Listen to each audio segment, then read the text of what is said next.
The truth is that in this space, I want us to do something different. I want us to learn something different. I want us to be able to regulate our nervous system before we try to fix everything else.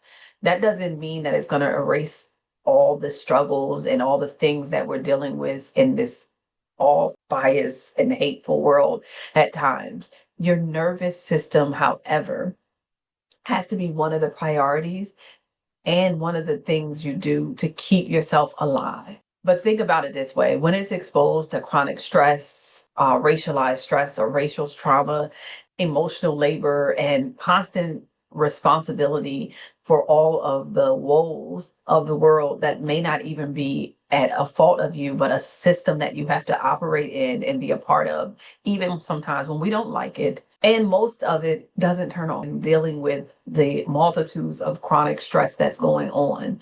And so, really, when we hear things like boundaries, we think that means all or nothing. And so, before we talk about like healing boundaries, joy, or any other growth, I just want to start with safety.